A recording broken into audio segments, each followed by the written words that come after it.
Ini nggak diubah ya. Ini yang mengubah ini. Terus ada perubahan dari sini. Nah ini juga ada perubahan ini. Count di plus, terus bagian datanya diisi X. Ini kan terjadi perubahan itu di dalam fungsi. Sekeluar fungsi harusnya kalau tidak menggunakan pointer nggak berefek, itu pas by value. Nah ini supaya berefek ketika diubah di dalam fungsi, sekeluar dari fungsi itu perubahannya masih terrecord. Nah itu harus menggunakan pointer, ya alamatnya yang dikirimkan. Itu alasan kenapa ini kok dalam bentuk pointer. Nah berikutnya lagi, ini push ya, naruh. Ya, ketika naruh di posisi seperti ini, saya tanya, ini count-nya berisi berapa? Jawab. Count-nya berisi berapa ketika posisi push seperti ini? Di kondisi sekarang? 4. Iya, 4 kan ya, jumlahnya 4. Nah, kalau ada penambahan data lagi, count pasti kan ditambah jadi 5 ya, count-nya. Nah, terus ditaruh di indeks berapa kalau ada penambahan data? Indeks 4 tuh. Betul, indeks 4. Sehingga di sini coba lihat ini. Ketika push, pasti namanya juga naruh data, akan ditanya, datanya isinya berapa? Item tag X. Ini boleh diganti char, X juga boleh, ya. Karena kebetulan ini tipe datanya char. X ini adalah char, tipe datanya item type. Jadi ketika push, ketika saya naruh, saya isi data yang baru itu adalah E. Data baru berisi E. Ke stack ya, naruhnya di stack S. Terus jika penuh, ya, jika count-nya ini 5 nggak boleh ditaruh. Tapi jika tidak penuh, else-nya, nah saya naikkan dulu, kan ketika saya naruh, yang berubah apa? Pertama, jumlahnya berubah. Kedua, apalagi? Saya set data kesekian adalah E, gitu ya. Nah, enaknya saya naikkan dulu count-nya, apa saya taruh dulu? Coba kalau saya naikkan dulu count-nya 4 jadi 5 kan ya, kalau saya plus sebelumnya 4, saya taruh count, terus saya plus jadi 5 count-nya. Padahal saya taruhnya di mana? Di indeks berapa? 4 kan? Nah, jadi jangan buru-buru nambah ini. Taruh dulu, S count berapa? Sekarang 4 kan? Nah, memang saya taruh di 4. Jadi ini adalah indeksnya. Dalam siku ini adalah indeks. S count 4, mau saya taruh 4. Nah, kan count-nya 4, jadi saya manfaatkan. Memang saya tidak membuat tipe data indeks sendiri, tapi saya memanfaatkan count ini untuk sebagai penunjuk lokasi di mana elemen itu tersimpan. Ya, jadi di sini, ini adalah indeks. Jadi, stack bagian data di indeks keempat, ya kan, count-nya kan 4. Saya assign dengan E. Gitu. Baru saya plus. Nah, ini kebalikannya dengan pop. Ya, pop kalau penuh, kalau kosong, ya kalau kosong kan tadi kalau jumlahnya 0, nggak bisa saya ambil. Nah, ketika ternyata ada isinya, mau saya ambil, yang saya ambil ini di mana ya? Nah, kebetulan ini misalnya posisinya 4, kondisinya jumlahnya 4, count-nya 4. Saya ngambil di mana? Indeks berapa? Coba saya tanya. Indeks ketiga. Ya, betul. Jadi ketika mau di pop, itu adalah di indeks ketiga. Nah, count ini 4. Berarti kan saya harus ngambil indeks ke 3. Jadi min ini. Jadi kurangi dulu jumlahnya. Dikurangi dulu jumlahnya. Bisa juga S count min 1. S bagian count sama dengan S bagian count min 1 juga boleh. Setelah dikurangi, ya count-nya baru dibuat sebagai indeks untuk ngambilnya. Jadi kan 3 di assign ke situ. Itu caranya ngambil. Ya. Karena ketika mengambil pun kan nanti juga dikurangi kan ya. Dari awal 4 kan dikurangi 1 jadi 3. Nah, kalau nggak saya kurangi dulu, kalau langsung saya ambil ya kosong jadi nggak ada. Gitu. Nah, ketika pop, saya nggak perlu argumen berupa X. Yang saya butuhkan adalah return type justru. Karena yang diambil apapun nilainya ya pasti yang di ujung atas. Nah, dapatnya apa? D, yang di returnkan D. Nah, ini kenapa kok ada return petik? Nah, ingat ya, bahwa kalau selesai return ini nggak ada, ya, padahal ini adalah tempat bisa berakhirnya sebuah eksekusi sebuah fungsi. Padahal ini return type-nya adalah char. Kalau nggak saya return ya pasti error nanti. Sebenarnya boleh sih exit 0 gitu, boleh, langsung keluar juga boleh. Cuman ini kita pinginnya nggak keluar. Jadi saya returnkan white space. Sebenarnya white space ini juga karakter sebenarnya ya. Sebenarnya kalau pada real. Cuma ini kita batasi A sampai Z misalnya. Datanya yang boleh masuk itu A sampai Z. Itu. Ya. Nah, penerapan stack bisa untuk notasi infix, basis bilangan, palindrom ya. Terus saya bahas tentang yang infix postfix. Ini sudah diterangkan di video. Mungkin ada lagi yang bertanya? Jadi kita murni untuk tanya jawab ya hari ini. Mohon maaf Bu, Iya. tanya. Berarti ini pengecekannya dilakukan 2 kali ya Bu? Atau bisa satu untuk kali? pengecekan apa? Stepnya kosong atau penuh? Step kosong atau penuh? Saya kok nggak paham arah pertanyaannya ya. Jadi begini, operasi dasarnya kan hanya pop dan push, ya, dan pastinya inisialisasi karena pertama kali dibuat, gitu ya. Nah, untuk kosong dan penuh itu hanya dibutuhkan pada satu saat saja.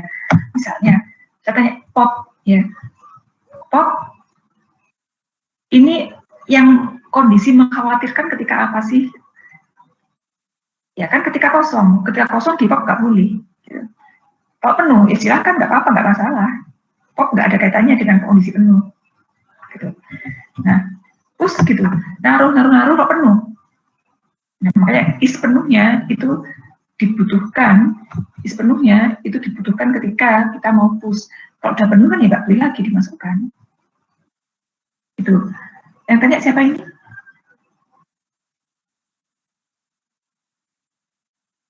Halo, yang tanya tadi siapa?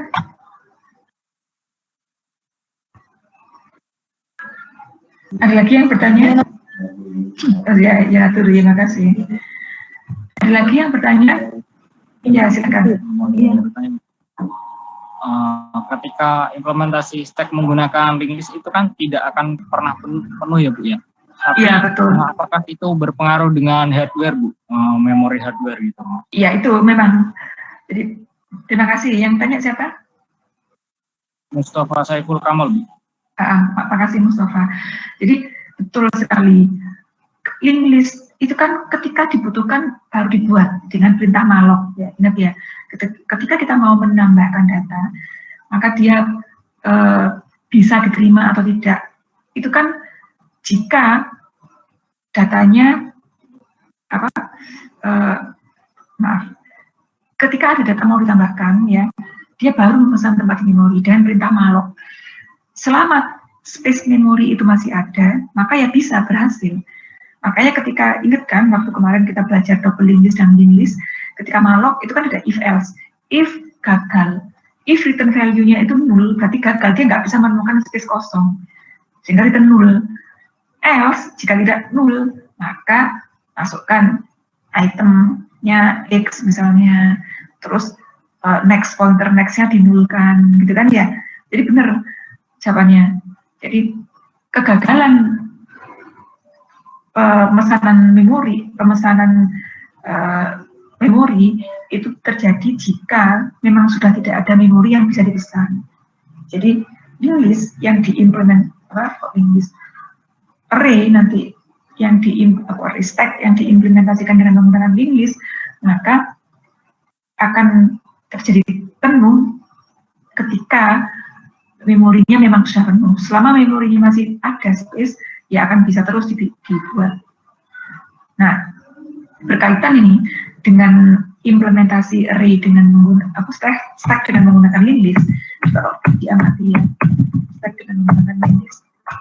Kalau ada amati, ketika seperti ini udah, berarti kan nulnya di sini, ya ujungnya kan di sini, di bawah sini. Ini. Nah, satu ini menjadi node terakhir, dua ini menjadi node awal yang ditunjuk oleh head.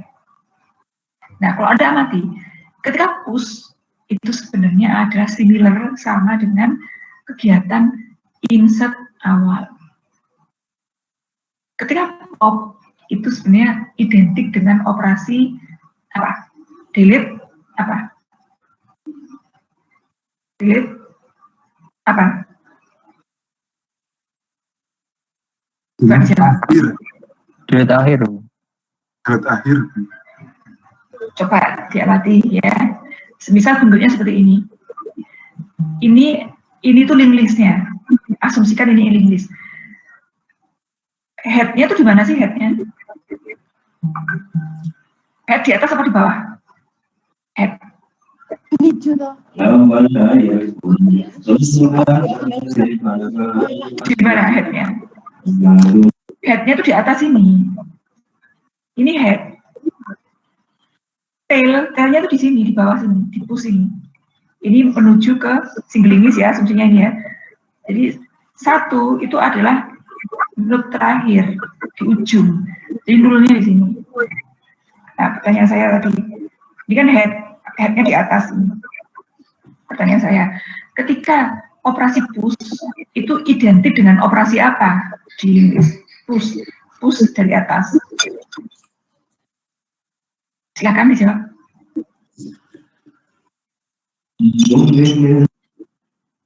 Salah loh Mbak Popo.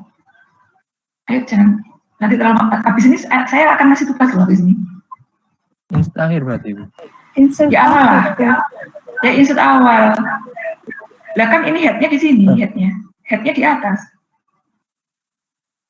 Headnya itu di atas ini. Dua, ini ditunjuk oleh head. Nah, kalau set push menambahkan data baru, kan insert awal. Oh, akhirnya di sini, nulnya di sini. Ya. Nah, untuk delete, untuk pop, ya, pop ngambil data, identik dengan apa ini? Pop. Identik dengan delete apa? Akhir. Kok akhir? Lawang di sini awal kok.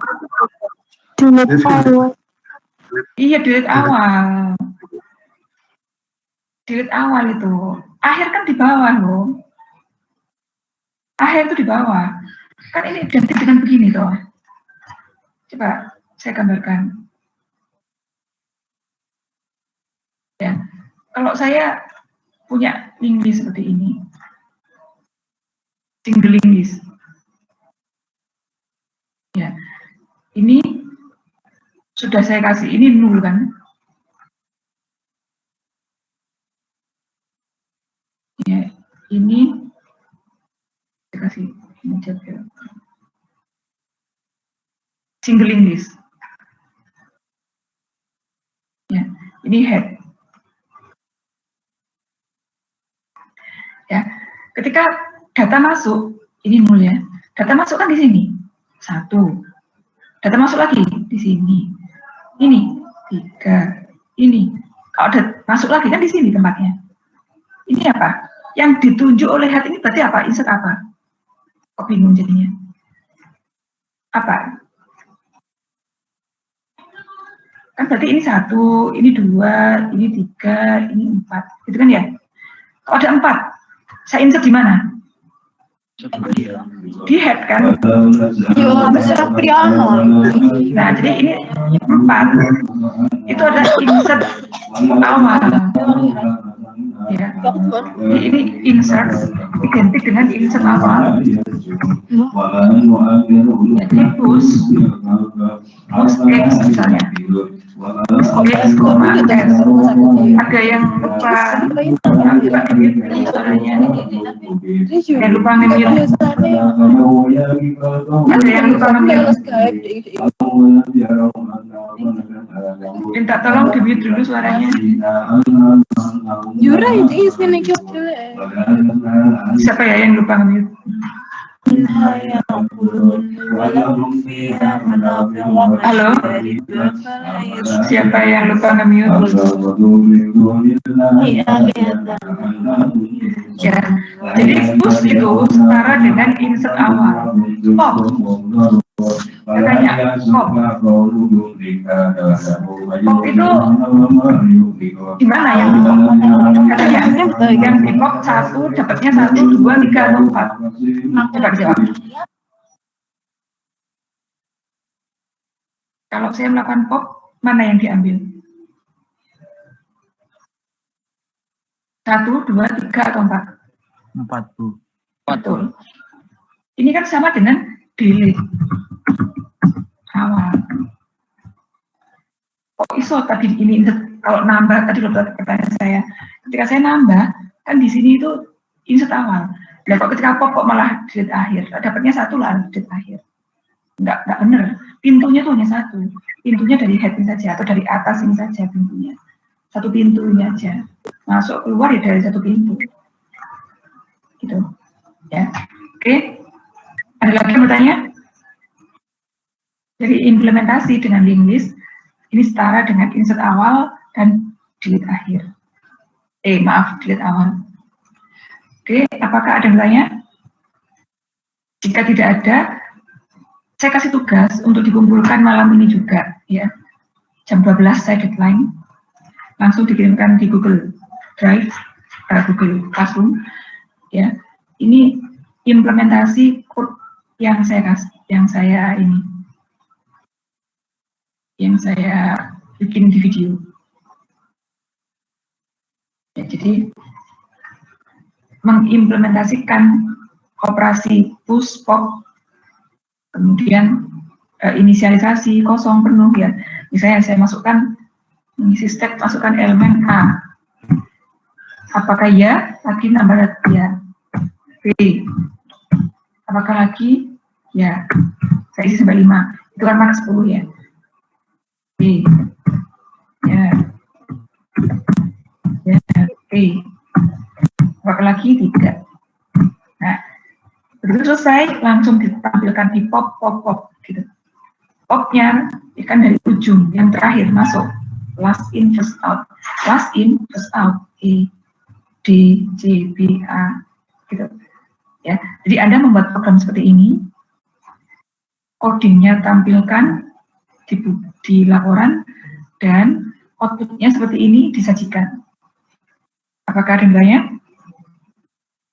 Saya mau bertanya, Bu. Iya, silakan. Dari penggunaan memori, penggunaan array sama linked list apakah beda, Bu? Nah, tadi sudah dijawab. Ada yang bertanya tadi. Dari penggunaan memori, kalau array itu kan sekali diinisialisasi, saya set 10 ya, tapi yang digunakan hanya 5, ya akan tetap 10 space, yang 10 slot yang akan dipesankan. Sementara kalau pakai linked list, ya, kalau menggunakan linked list, ya kalau pesan 1 ya baru dibikin 1, pesan 2 ya hanya bikin 2, gitu. Nah,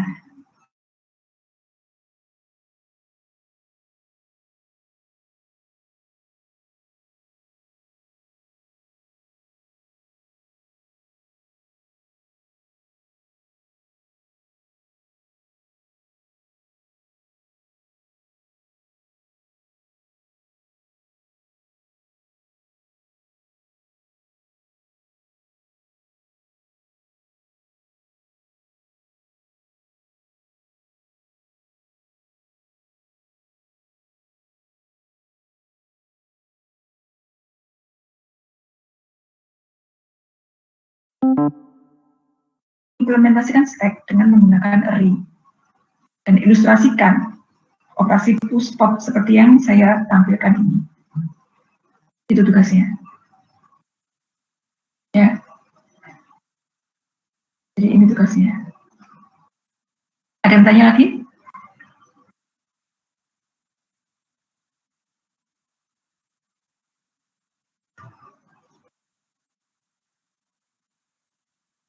Apakah ada yang tanya?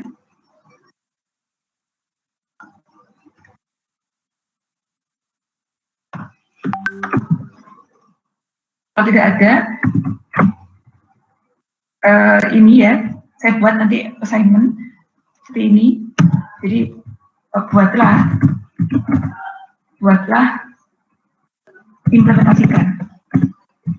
implementasikan stack dengan menggunakan array. Kemudian implementasikan semua operasi push dan pop dengan contoh. Ini sudah contoh aja di bawah ya. Mau Anda isi kalimat apapun boleh, paket apapun boleh. Implementasikan operasi push dan pop seperti contoh.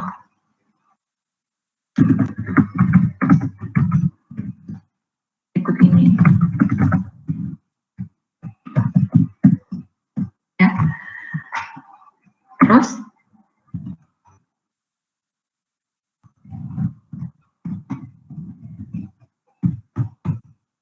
kumpulkan PDF, kode, kumpulkan PDF filenya, terus kode dan contoh tampilan disertakan. Itu ada yang ditanyakan? Cukup jelas. Oke. Ya, mirip seperti yang saya demokan itu. Anda tinggal mencoba dari PPT saya di video saya. Ya. Oke, kalau tidak ada pertanyaan lagi, saya akhiri kuliahnya di sini. Saya stop aja. Kita koordinasinya lewat WA. Ya. Oke, terima kasih perhatiannya. Wassalamualaikum warahmatullahi wabarakatuh. Waalaikumsalam. Waalaikumsalam warahmatullahi wabarakatuh. Waalaikumsalam. Waalaikumsalam.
Thank you.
Bu.